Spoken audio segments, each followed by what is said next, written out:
This episode was pre-recorded as part of a live continuing education webinar. On-demand CEUs are still available for this presentation through AllCEUs. Register at allceus.com/counselor toolbox. I'd like to welcome everybody to today's presentation on a strengths-based biopsychosocial approach to recovery from bipolar disorder. So we're going to talk a little bit about what bipolar is, what causes it, and how to mitigate it. Helping people understand their own bipolar, because what triggers it for John may not trigger it for James. Help them identify their own warning signs, because bipolar episodes, just like depressive episodes and manic episodes, often don't come from completely out of the blue. If we look backwards, we can see where the person was beginning to resume some unhealthy lifestyle habits that were making them more vulnerable. We'll look at the symptoms of depression and mania and real quickly review bipolar I versus II, and look at some co-occurring disorders and interventions. Another thing I added to this presentation was a little short piece on differential diagnosis, because I often see people who are diagnosed either only with bipolar when there's also attention deficit disorder present, or they're diagnosed with anxiety when it's really bipolar disorder. So we're going to talk about how people might mistakenly diagnose one for the other and how to kind of try to ferret that out a little bit. One way is using the online assessment measures. There's another measure we're going to talk about in here too. So we care because uncontrolled bipolar puts people at risk for suicide, addictions, and addiction relapse. Even if somebody doesn't have an addiction, when they are in a manic episode, they can be more likely to engage in potentially self-injurious behaviors, not for the purpose of self-injury, but just because they're looking for even more of a rush. And when they're in a depressive episode, they can also be at risk for addictions because they're looking to feel better in some sort of way. So a lot of it we're talking about, well, with depression, we're talking about self-medication. With mania, we're just talking about what they perceive as something exciting.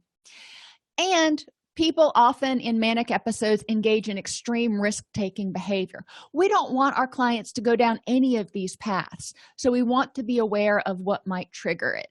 And I don't think I talk about it anywhere else in the presentation. It's important to be aware that for suicide, when somebody is coming out of a depressive episode, somebody who's bipolar, well, or unipolar depression, but when they're coming out of the depressive episode and they start having more energy, is actually when they're at greater risk of suicide than when they are at their absolute bottom.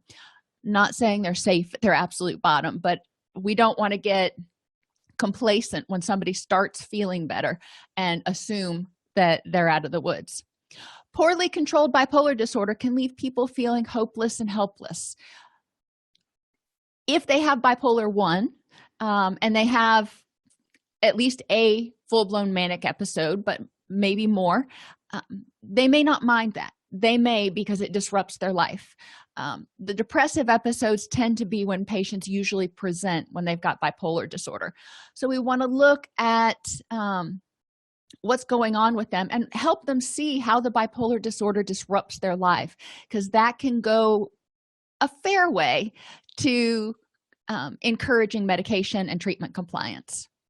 Well-controlled bipolar, like well-controlled addiction, help a person feel happy, optimistic, motivated, and energized. The key is helping them manage their vulnerabilities, take care of their body so they have enough energy to do things, but also making sure that they get their medications right.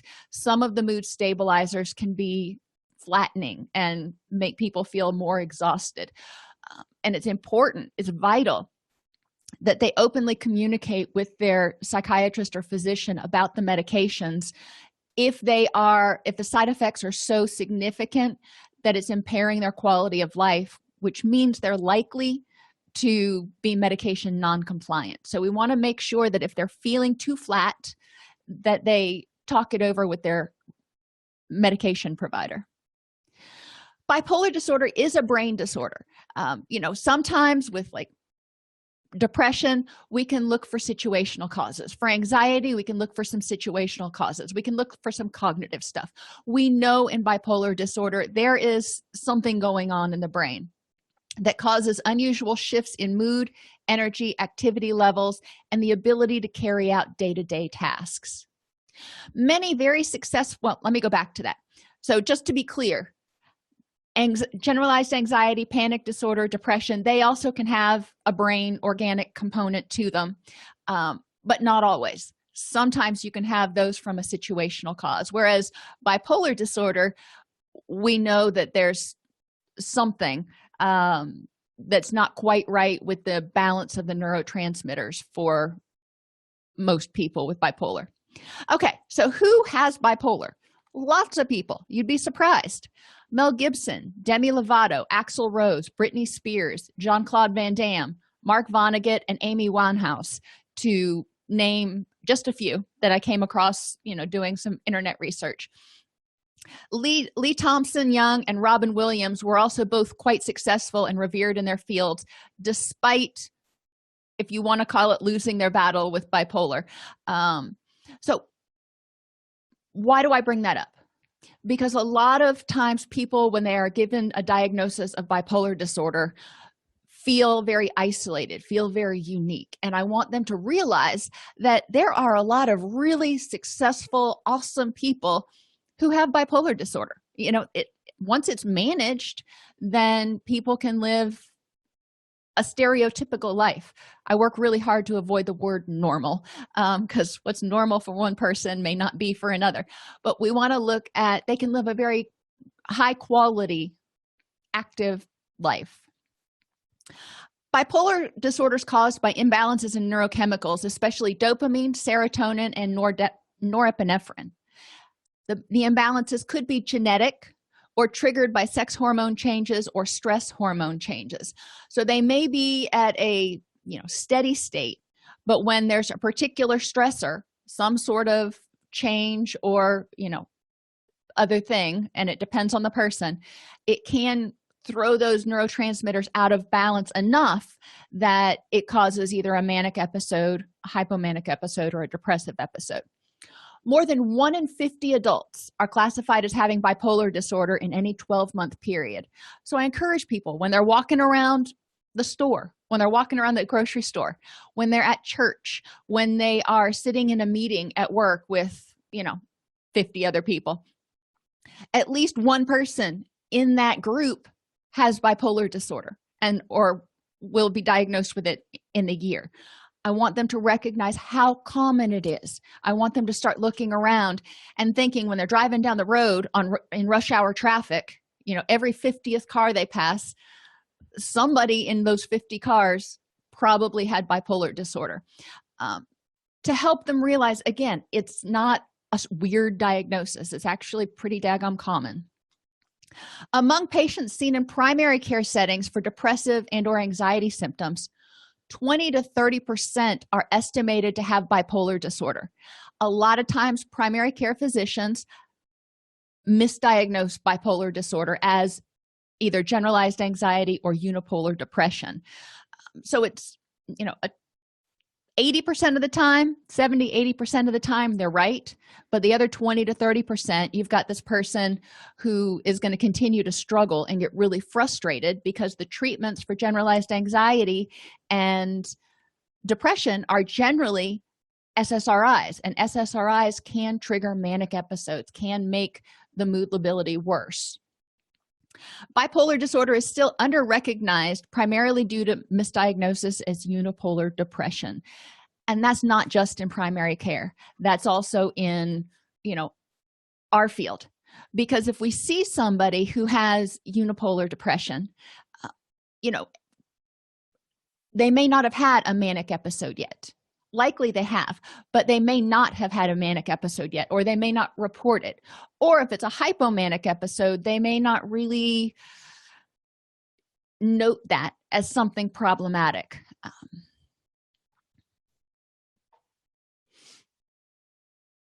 And yes, Diagnosis of mental health conditions is out of the scope for a lot of GPs, and a lot of them will tell you that. A lot of them will say, if you've been diagnosed before, I can help you continue your medication, but there are so many nuances to psychological diagnosis. I really want you to get an evaluation from a psychiatrist in order to better make sure that we're getting you started on the right path, because nothing is more frustrating to somebody who is struggling.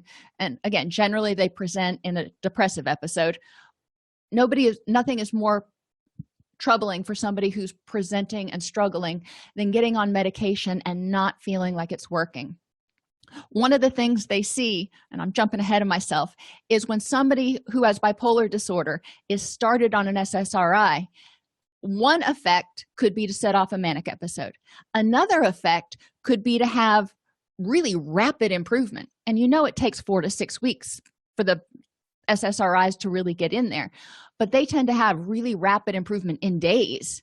Unfortunately, that improvement doesn't last. And then they tend to go back into a depressive episode and they start to feel even more defeated. I want clients to understand this. If they start talking about that pattern where they've been on antidepressants and it works for a little while, but then it doesn't anymore, that may just be the wrong medication for them. Their case is not hopeless.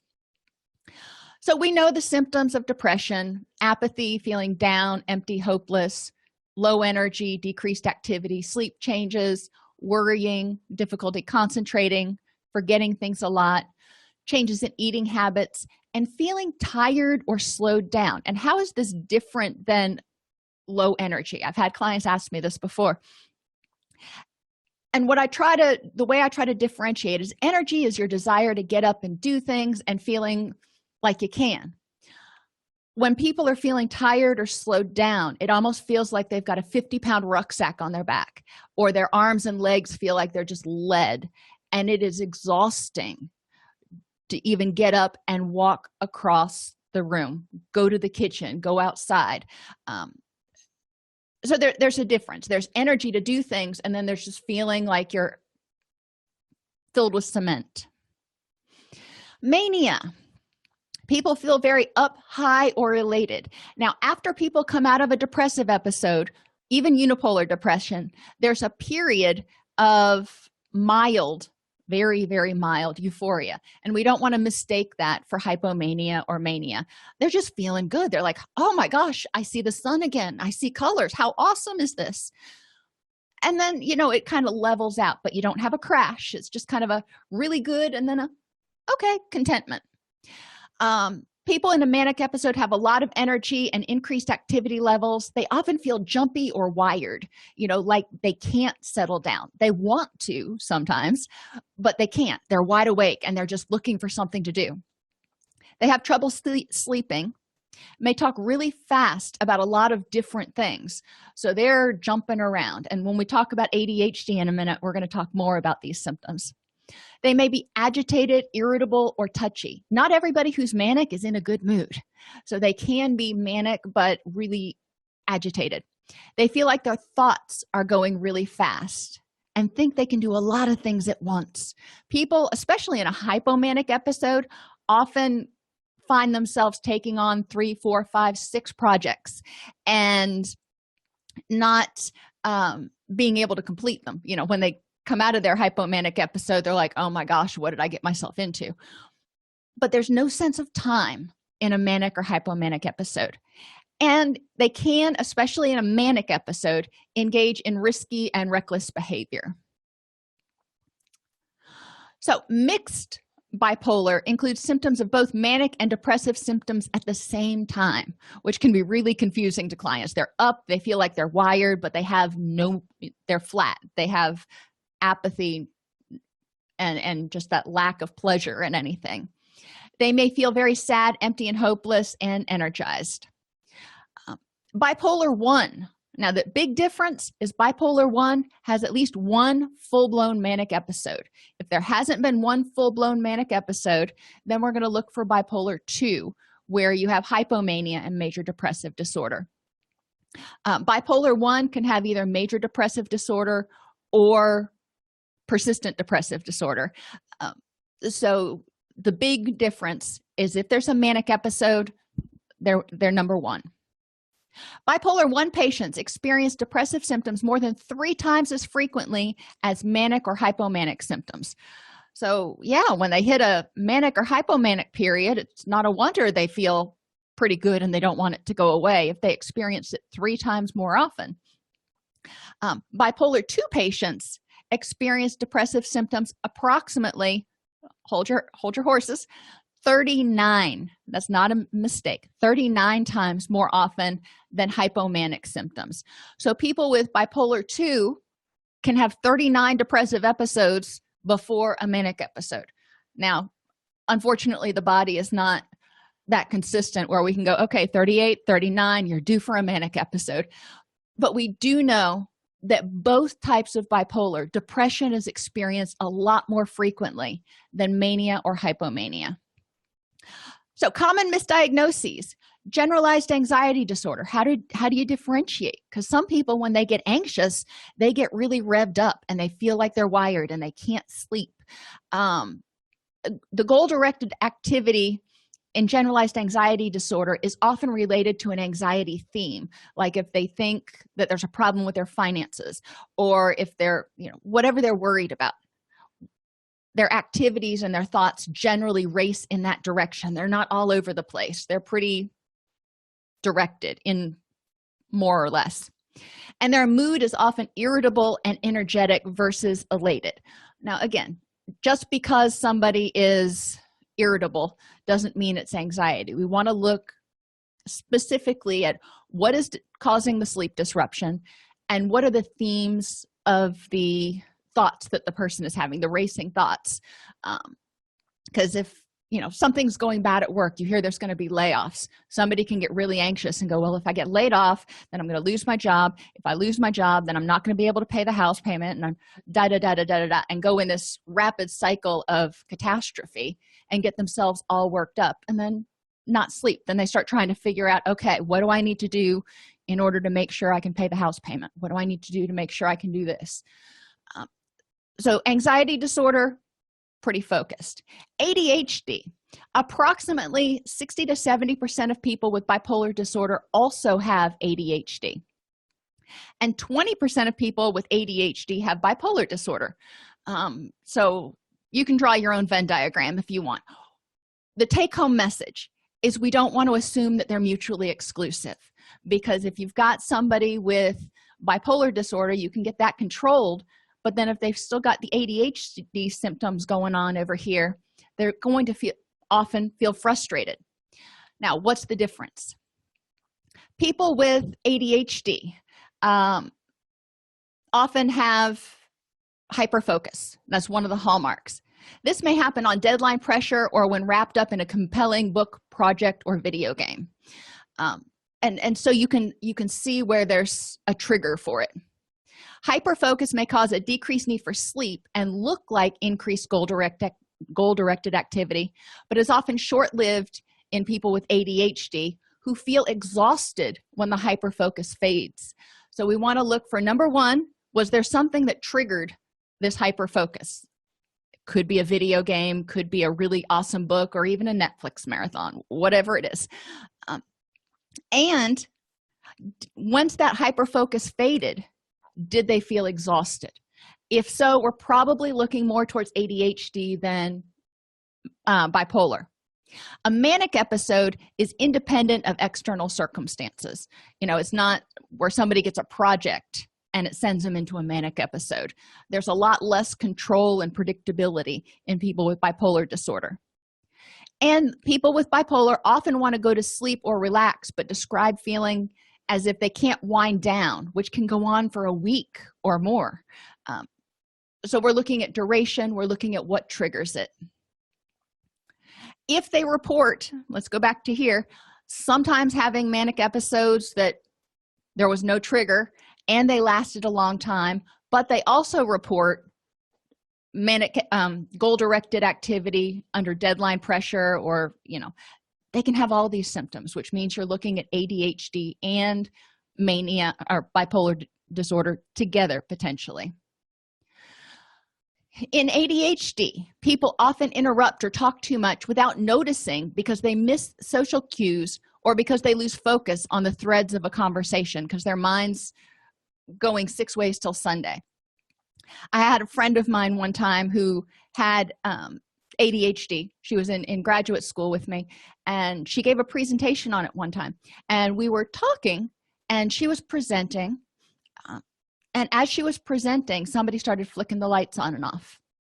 And all of us were looking around at each other going, this is annoying. And then a little while later, 30 seconds or a minute later, somebody turned on a radio. Not really loud, but low in the background. And we're all looking at each other. And then she started doing something else after that. Oh, she turned on a fan. So the fan was oscillating and blowing in our faces. And finally she's like, is this annoying? And we were like, yeah, that's annoying. It's hard to concentrate.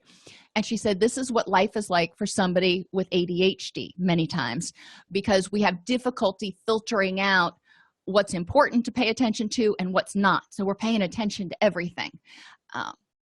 So that made it a lot more understandable to me, which was helpful later when my son was diagnosed with ADHD, because, it helped me tailor his learning environment. So people with ADHD kind of get lost, and they're paying attention to so much they can miss the social cues. People experiencing manic bipolar episode are often very aware that they're changing topics quickly and sometimes randomly, but they feel powerless to stop or understand their quickly moving thoughts. So they're just trying to keep you in the loop in everything.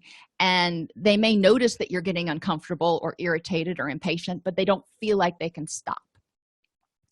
Racing thoughts, all these kind of go together, but kind of not. People with ADHD report racing thoughts, which they can grasp and appreciate, but can't necessarily express or record quickly enough. Think about a time you got really excited about something, and you just had all these ideas. Whenever we get a new grant that comes in, I'm in charge of, or I used to be in charge of writing the grant. So I'd get the grant and I'd read through it, and I'd start identifying all the different things that we could do in order to, get this grant. And it would be hard for me to keep my pencil going fast enough to keep up with my ideas. I don't have ADHD, and, that was perfectly normal, but I was excited. And so my mind was racing. People with ADHD can do this a lot, not just because of a grant coming in.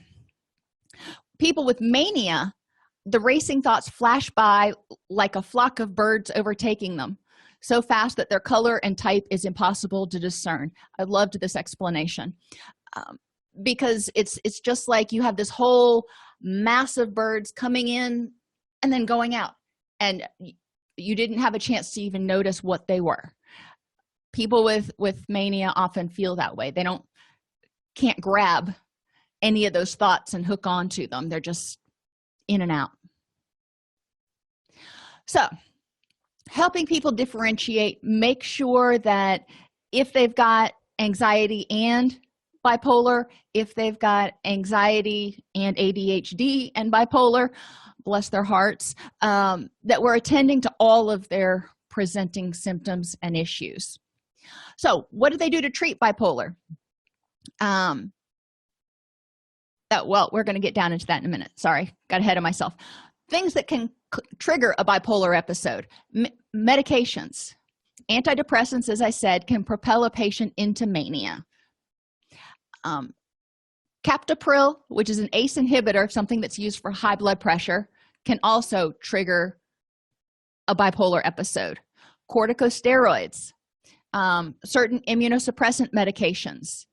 Levodopa, which increases dopamine. You may see patients with schizophrenia or Parkinson's taking levodopa. And methylphenidate or dexmethylphenidate, which are ADHD medications. All of these different categories of medications can potentially trigger a bipolar episode. Do they trigger it in every single person? No. So that makes it even more difficult. But it is important to be aware, if somebody has bipolar, when they start taking medications, that they need to be cognizant of their symptoms so they can, identify early onset of a depressive or a manic episode. Circadian rhythm desynchronization can trigger or look like bipolar disorder. Hyperthyroidism can look like a manic episode. That means too much thyroid. A lot of times we talk about hypothyroidism and depression. Hyperthyroidism gets people too revved. In children, mania can be misdiagnosed or look like oppositional defiant disorder. And substance use, both intoxication and withdrawal, but more specifically intoxication, can also look like mania or depression, depending on whether they're taking stimulants or depressants. So it's important to make sure that the person, when they're being assessed, is substance free. You know what medications they're on. They've had a physical to rule out any hormone causes. Thyroid is a hormone. And look at their circadian rhythms. If they happen to be visually impaired, that can cause problems in circadian rhythm. If they are shift workers, that can cause problems with circadian rhythm. So let's make sure we don't label something as bipolar and start treating it as such before we've ruled out everything else. Bipolar distinguishing factors, and let's see. Let me see if I can get that to open for me right now. Well, anyway, spontaneous hypomania, premorbid affective temperament, particularly hyperthymic or cyclothymic. So before somebody had an episode that they presented with, do they have a history of being, remember, dysthymic is feeling blue, low, unhappy. Hyperthymic is more elated. And cyclothymic is rapidly switching. Mood lability, increased mental or physical energy even during depressions. Family, obviously, we talked about the mixed episode. If there's a family history of bipolar disorder or a good response to lithium for unipolar depression or bipolar, that's a risk factor or a hallmark that you might be dealing with bipolar in this client.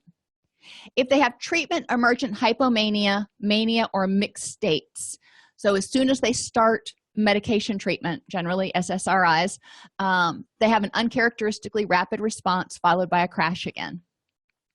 And or they have more than 2 failures on antidepressants. Now we want to look at what that means, because antidepressants work differently for different people. Somebody can be on, and I'm going to use the trade names here just because I don't have all of the generics memorized. I'm not promoting any particular trade name, but people could be on Lexapro or Paxil and feel like they can't wake up.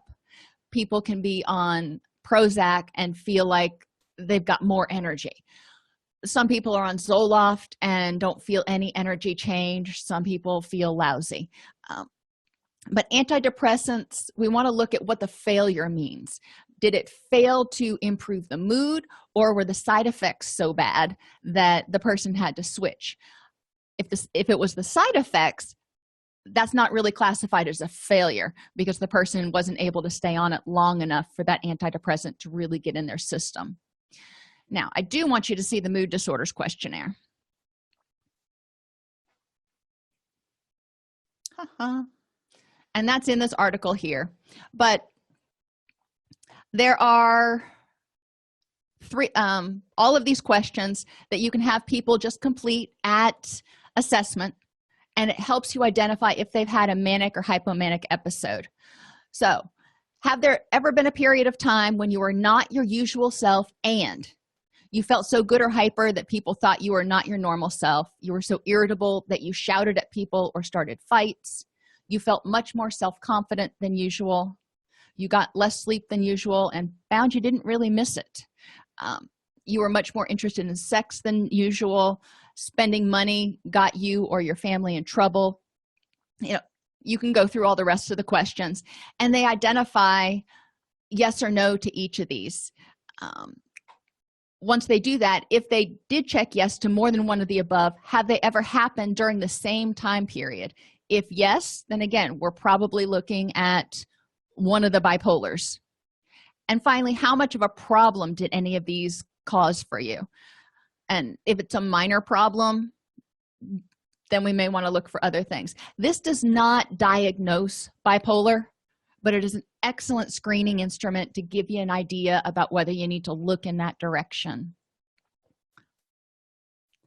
Have clients keep a life chart, ideally for 3 to 6 months, where they chart their sleep, their dietary habits, their exercise, their life stressors, hormones for women, and any bipolar symptoms that they're having. Now, when I have clients chart this much, I create a really simple fill-in-the-blank chart, like for sleep, number of hours. Did you feel rested? Yes or no? Dietary habits, I have them keep on their mobile device. For exercise, did you exercise? Yes or no? If so, how much or for how long?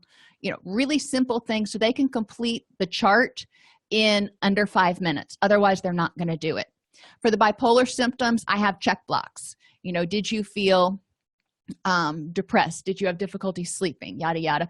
So it's easy. It's very, very simple for them to fill out. And it's also simple for me to evaluate when I go through it.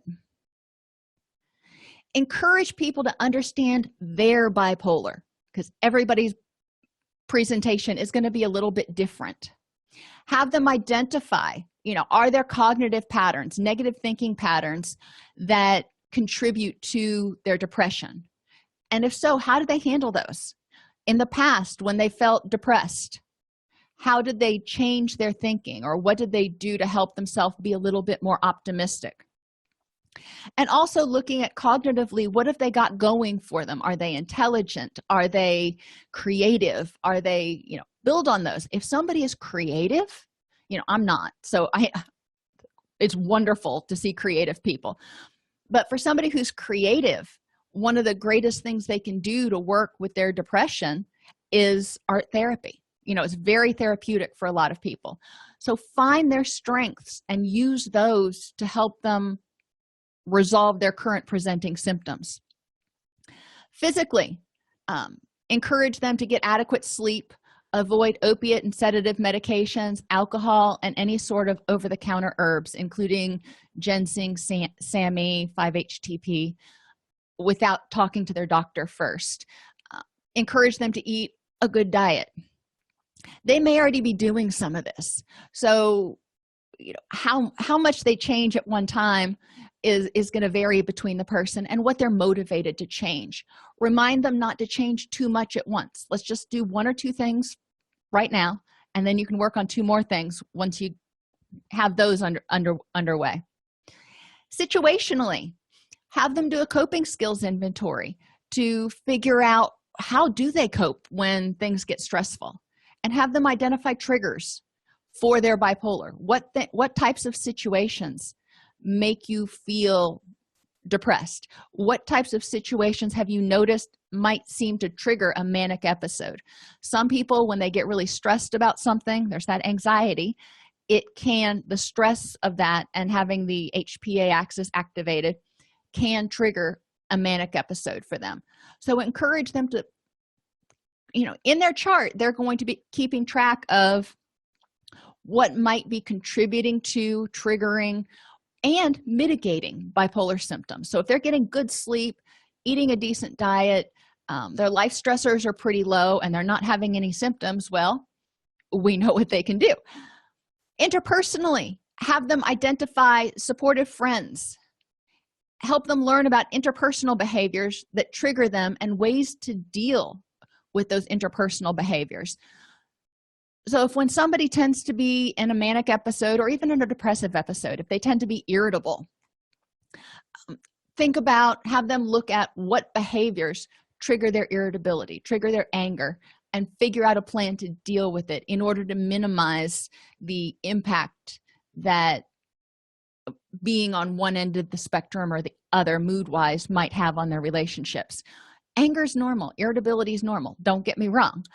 But when somebody is in a depressive episode or a manic episode, that irritability can be intensified tenfold, and people may be taken aback by it. Environmentally, encourage clients to look around their environments and look at what they can do to make their environment cheerful, calm, and safe. What does that look like for that particular person? Those are things that they can do, because it's, when you felt calm and safe before, what was different or what was the same? What helps you feel cheerful? We just recently had the inside of the house repainted because it was time, but I've always felt more cheerful, especially during the winter and when there's less sunlight, when I have a light yellow color on the walls, like straw, not bright yellow. And that helps me feel a little bit more cheerful, which is in contrast to all the black that I put in there, but whatever. It works for me, and that's how I feel comfortable in my environment. Encourage clients, especially when they're feeling like they're heading toward a depressive or manic episode, to eliminate negativity from social media and from television media.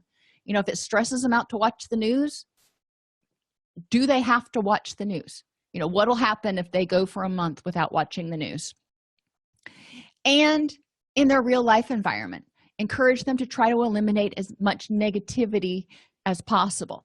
And that can be altering how they deal with interpersonal relationships. That can be looking around and finding things that stress them out and addressing those.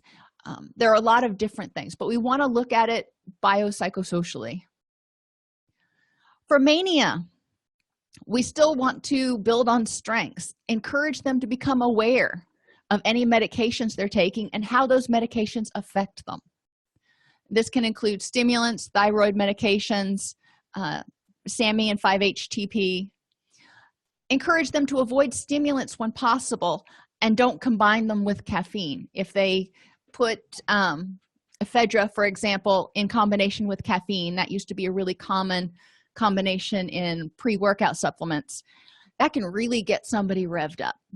And so we want to make sure that they're aware of the effect not only on their body, but the likelihood that that could also trigger a mood episode. Have them identify warning signs and interventions. Sometimes, like I said, that for people with bipolar disorder, the depression and or the manic episode may seem like it comes from out of the blue. And sometimes it may, but 99% of the time when I've traced it back with clients, they weren't taking good care of themselves. They were either taking on too much at work, or they weren't getting enough sleep, or they weren't eating well, or there had been something that had changed from when they were doing well and they felt good to when they started feeling like they were heading down towards an episode. Some patients may try to identify triggers for manic episodes in order to increase those. We want to encourage them not to do that, because that's like driving your car with the RPMs up at 5 indefinitely. That's not good for your car. Eventually, something bad's going to happen. So we don't want them to rev themselves up that much. We need to help them find that happy medium where they're content. They're a 3 or a 4 on a scale of 1 to 5, and they're feeling good. For some clients, when they start feeling depressed, they notice thinking changes and have difficulty concentrating. This is a warning sign. They may not feel completely depressed yet, but they may be waking up in the morning going, yeah, not so sure I want to get out of bed. They may have low energy, changes in sleeping or eating, irritability, sadness, negativity, resentment, withdrawal. And environmentally, they may notice that their area becomes more disorganized, or they may just not be caring as much about personal hygiene. These are all things that they can identify early on and say, it looks like maybe I need to take a little bit better care of myself. And it's hard for clients, it's hard for a lot of us to listen to our body and go, okay, I really wanted to do XYZ, but my body's telling me that maybe I need to rest. For mania, warning signs can include racing thoughts, heightened creativity. That's one that for people to be aware of, especially if you're dealing with somebody who's naturally creative. They may thrive during this periods of heightened creativity and really get upset when you start suggesting that they may need to temper that. In order to stabilize their mood, they're going to have to cut the top off the highs and raise the bottom on the lows. Physically, they may have difficulty sleeping or sitting still. They may feel elated, excited, irritable, or thrill-seeking. You may have some anger outbursts, frustration with others.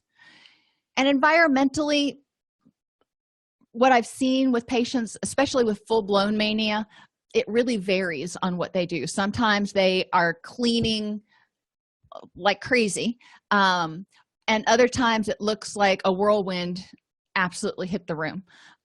So it's usually extreme. So treatment compliance. We want to encourage clients to do a decisional balance exercise, and I generally break it down so it's shorter. What are the benefits of eliminating depressive episodes? If the person was no longer depressed, how would they feel emotionally, mentally, physically, and how would it impact their family and friends? Now, a lot of times this one's easy to fill out. The drawbacks to eliminating depression. This can be harder to fill out because they're like, well, I don't see any drawbacks. Okay, we can leave that for now.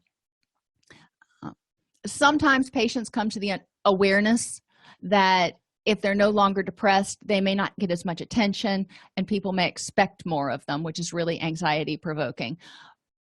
But this area usually doesn't have a whole bunch of stuff in it.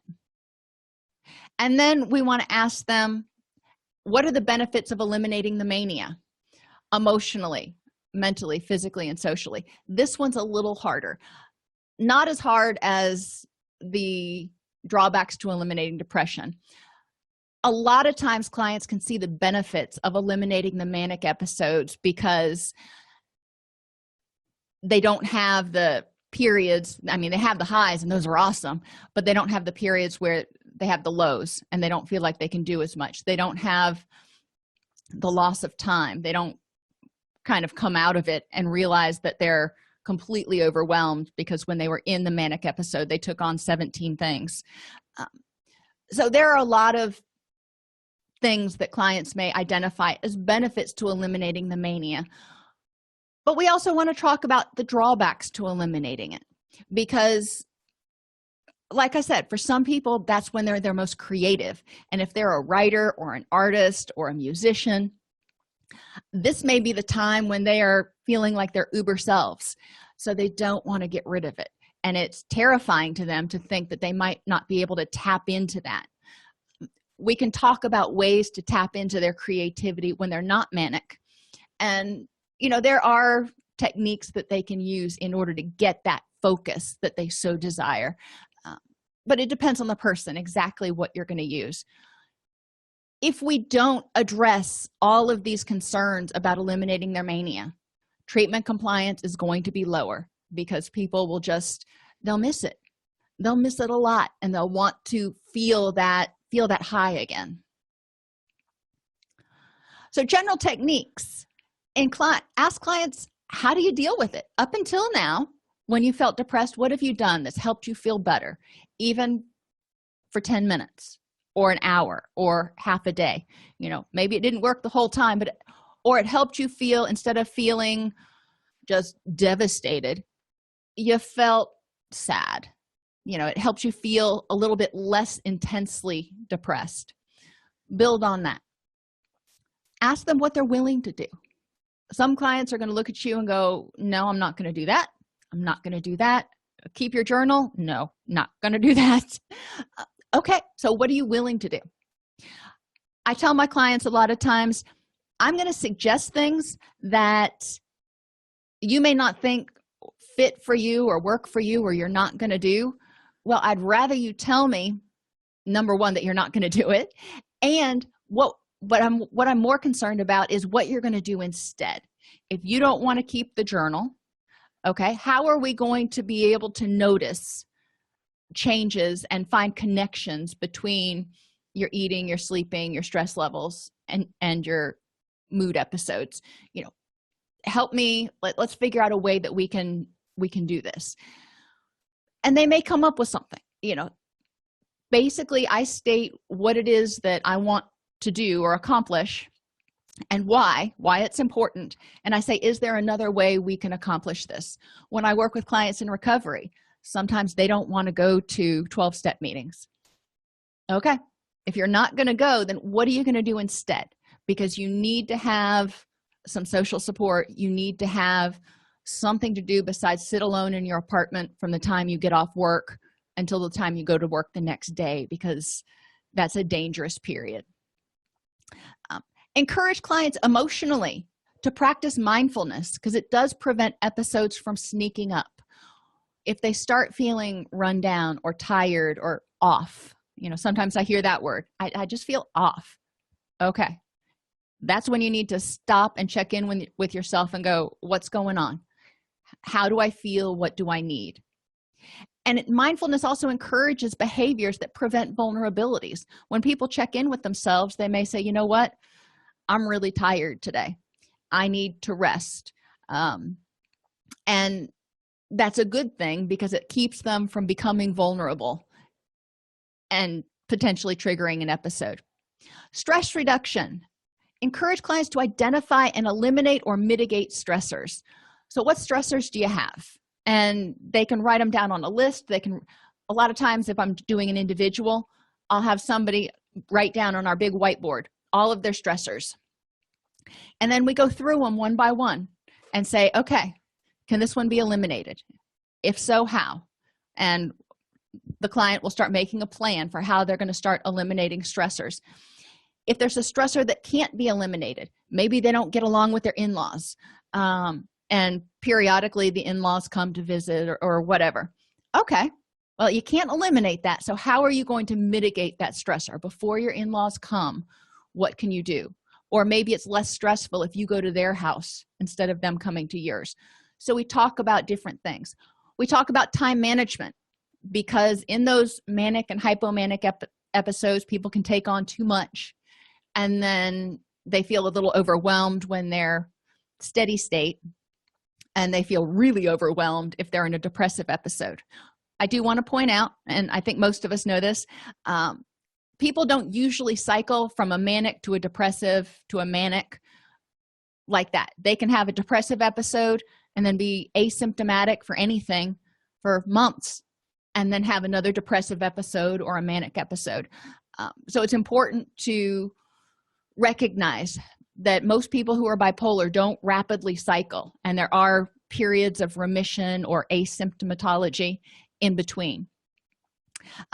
Cognitive processing therapy can also help people mitigate stressors.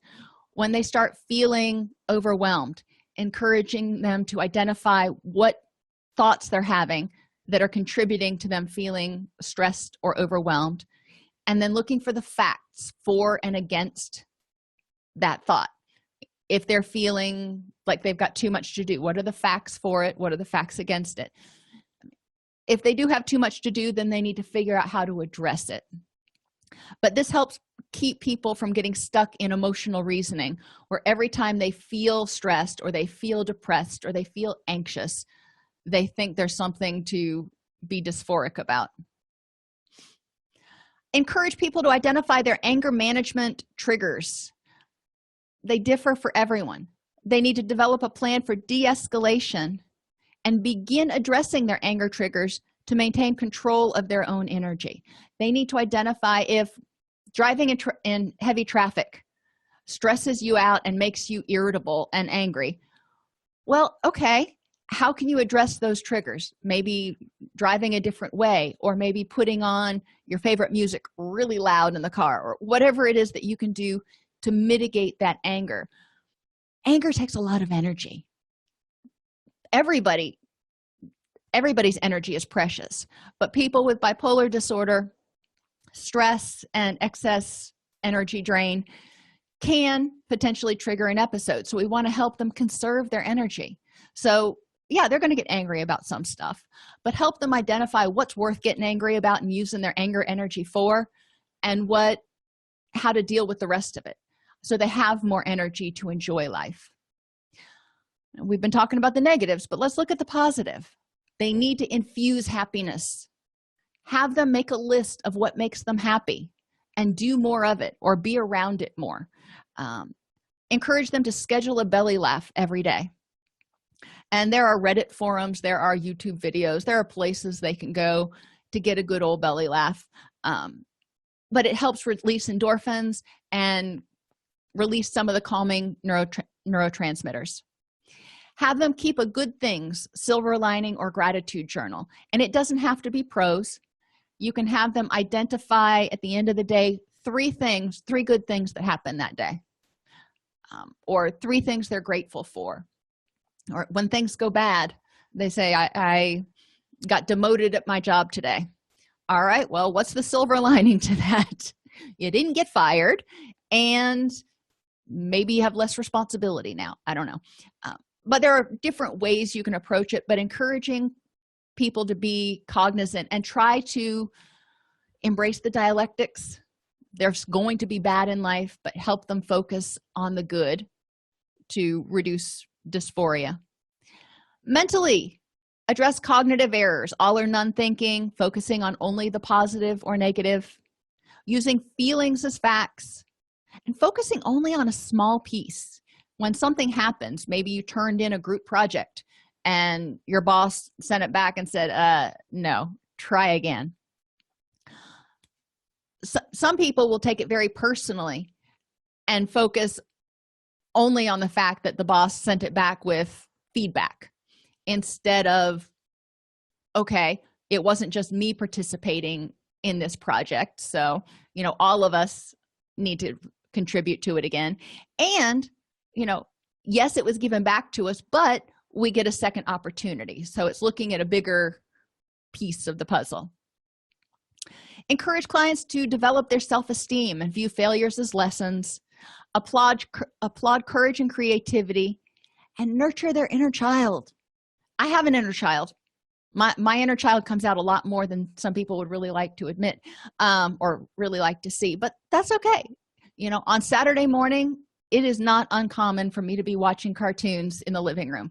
My kids are teenagers. I can't say I'm watching it with them anymore. I like Yogi Bear. I'm sorry. I'm weird that way. But, sometimes at the end of a long week of being serious and everything, I just kind of need to regress for, half an hour or 2 hours.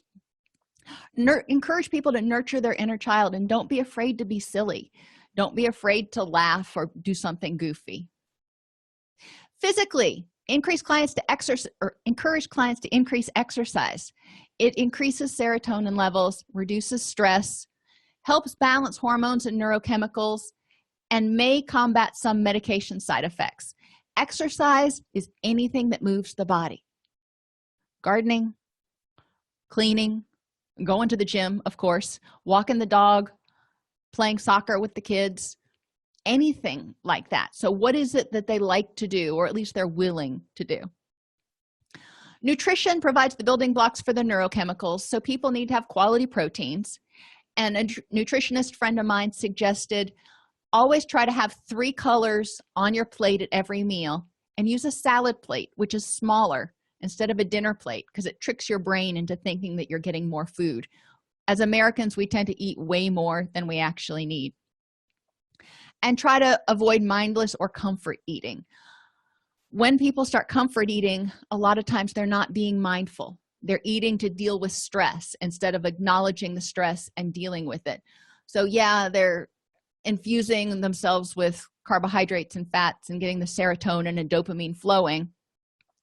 But when all that goes away, whatever was causing the stress is probably still there. So they're either going to have to stress eat again or deal with it. So encourage people to be mindful in their eating. Sleep helps the body repair and rebalance, and sleep deprivation is known to trigger both manic and depressive episodes. Too much sleep or sleeping at the wrong times can also mess up circadian rhythms. So keeping naps to a minimum of 45 minutes one time a day, if the person has to take a nap, is important so they don't get into that really deep sleep. And preferably trying to avoid naps for the most part. A 15-minute power nap where you're closing your eyes and you don't ever completely drift off has been shown to increase focus in the afternoon. But naps where you're laying down and getting under the covers, that tends to mess up circadian rhythms. If people are on medication for their bipolar, which they probably will be, have them work with their doctor to adjust the dosage times to fit their schedule. So if they have a medication that makes them feel really sleepy, maybe they take it right before dinner, so it's worn off completely by the time they get up in the morning. And it'll be up to the person to work with their doctor. I had one client who took Seroquel, and she ended up having to take it at 2 p.m. in order for it to be out of her system enough where she felt alert when she woke up at 6 o'clock the next morning. So it's going to differ for different clients. Again, encourage them to discuss any negative medication side effects with their doctor, and not to expect a pill to do everything. The pill can help stabilize the moods, but if you're taking this pill but then you're still pulling the rug out from under it by not sleeping and using cocaine or whatever, it's likely the pill is just not going to be able to do it all. Interpersonally, support groups are really helpful. Chat rooms, if the person is either in a rural area, works shift work, can't get to an appropriate support group. Not all communities have support groups that are embracing of all different types of people. So it's important to recognize, even though there may be a support group, the person that you're working with may not feel comfortable with the people that are in that particular group. So chat rooms can be helpful. In the know family and friends, and I say in the know, these are people who have to understand or have to know that the person has bipolar disorder, and be aware of their warning signs, their triggers, their symptoms, what helps, so they can be supportive and facilitative. Environmentally, clients can explore things that improve their environment. Different pictures, temperature can also be a big thing. If you're too cold or too hot, it can make people irritable. Certain essential oils can help increase energy, such as peppermint, rosemary, or lemon. Calming essential oils, if somebody tends to have some anxiety going on: lavender, chamomile, valerian. Valerian's kind of, they say, woody. Some people think it stinks to high heaven. Some people love it. Catnip is the same way. Yes, the stuff you use for your cats, you can get it in essential oil, and it's actually a sedative type essential oil for humans. Bergamot, it's a pretty mild smell. Rose is helpful. Rose geranium is a little bit less expensive. And frankincense are all supposed to help with calming. So if somebody's hypomanic, having difficulty winding down, anxious, whatever, some of these may help. Memory triggering include ginger, clove, cinnamon, orange, and jasmine. What works for one person is not necessarily going to work for another. I mean, there are studies out there that show certain essential oils have effectiveness at anxiety reduction and depression improvement, but it's really going to be up to that person. And I found that when a person smells something, if it smells noxious to them, then it's probably not something that they need. If they smell valerian and they're like, oh my gosh, that stinks, okay, that's not triggering what their brain needs. Their brain knows what it needs. I do the same thing with my rescue animals. I let them take a good whiff of it, and if they like it, they'll stick around and they'll sniff it some more. If it's not what they need, then they'll go somewhere else. I tried for our donkeys when we first got them into rescue, I tried lavender because I thought, that'll help them calm down. They hated it. They liked valerian. So I learned that for them, they preferred that particular essential oil for whatever way it works in the brain. And encourage clients to visit a store that sells essential oils, because they have testers and they can sniff them to see which ones work for them. And essential oils also smell different from different manufacturers. So it's important, again, for them to figure out places that they can get their essential oils and try to stick with the same company once they find one that really works. Organization can help. Another thing that's really important with people with bipolar is to manage impulse items. When they go into a manic or hypomanic episode, especially, and they're prone to engage in risk-taking behavior or less restrained behavior, car keys need to be somewhere where maybe they can't access them if they're known to go out and drag race or drive 100 miles an hour just to see how it feels. Credit cards, that's a big one. Credit cards need to be somewhere. Some of my clients will freeze their credit cards in a block of ice so they can't get to them, and they can't see the numbers in order to read them and put them in on their phone.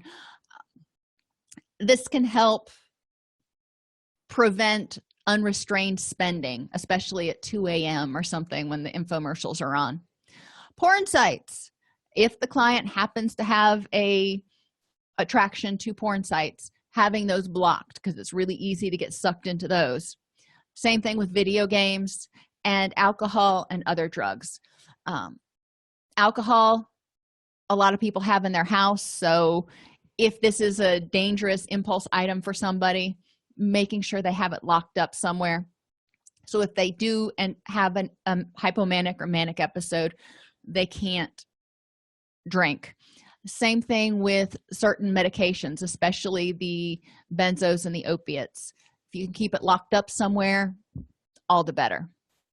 And during the day, keep it light and bright. Try not to be in an office where it's really, really dark. Some people can't help it. I mean, if you're a nurse and you're working in the neonatal intensive care unit, it's going to be dark most of the time, and there's nothing you can do about that. But if you can help it, keep the lights on. If you don't like fluorescent lights, get lots of stand-up lights that you can put around to keep it bright so your brain knows that it's time to be awake. Co-occurring disorders. Depression can co-occur with bipolar. I mean, you can have, obviously, part of bipolar is depression. So when somebody's in a depressive episode, suicidality, high risk, and addictive behaviors and self-medication, we want to watch out for, just like we would for unipolar depression. With mania, we want to help the person become aware and look out for explosive anger, which can get them into legal trouble, relationship issues, etc.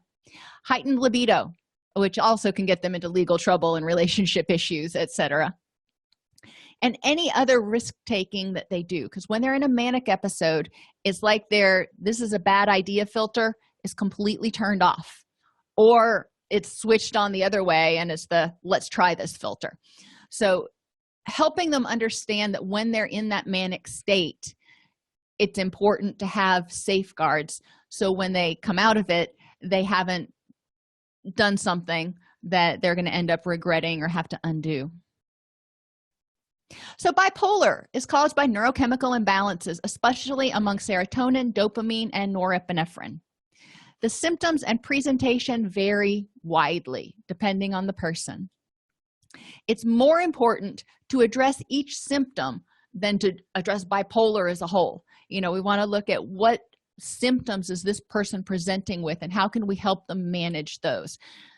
The medication provider is going to be managing kind of the bipolar as a whole and trying to stabilize the mood, but we want to help them start addressing their individual symptoms so they can feel as happy, healthy, and productive as possible. Help them address each symptom, identify warning signs, and eliminate or mitigate triggers and vulnerabilities. Remember that treatment compliance is a huge issue because mood stabilizers tend to flatten those highs, and people miss it. The most dangerous times for suicidal ideation in people with bipolar disorder are when they're coming out of a depressive episode or, and I didn't mention this before, or during a mixed episode. Remember, mixed, they can be depressed and have high energy both at the same time.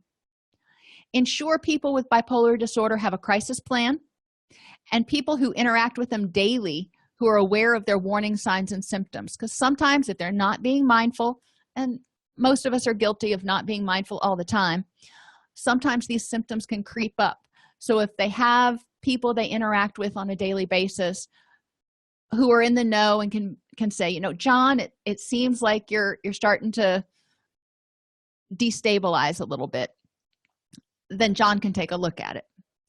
People with co-occurring addictions also need to be aware that a bipolar episode can trigger an addiction relapse and vice versa.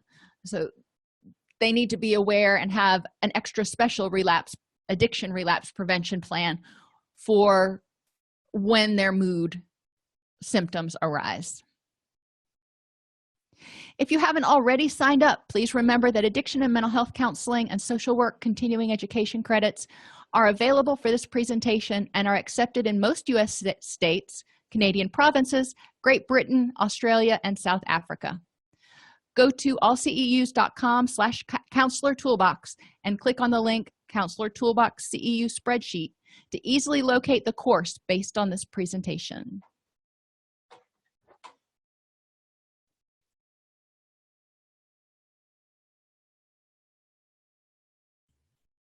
Okay, are there any questions?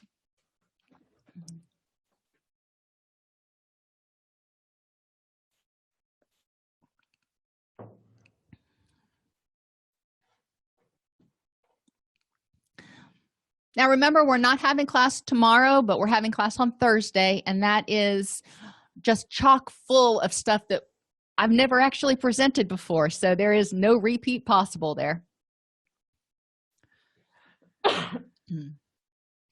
Oh, and then next Tuesday, we're going to be talking about enhancing social justice and why that's important for recovery.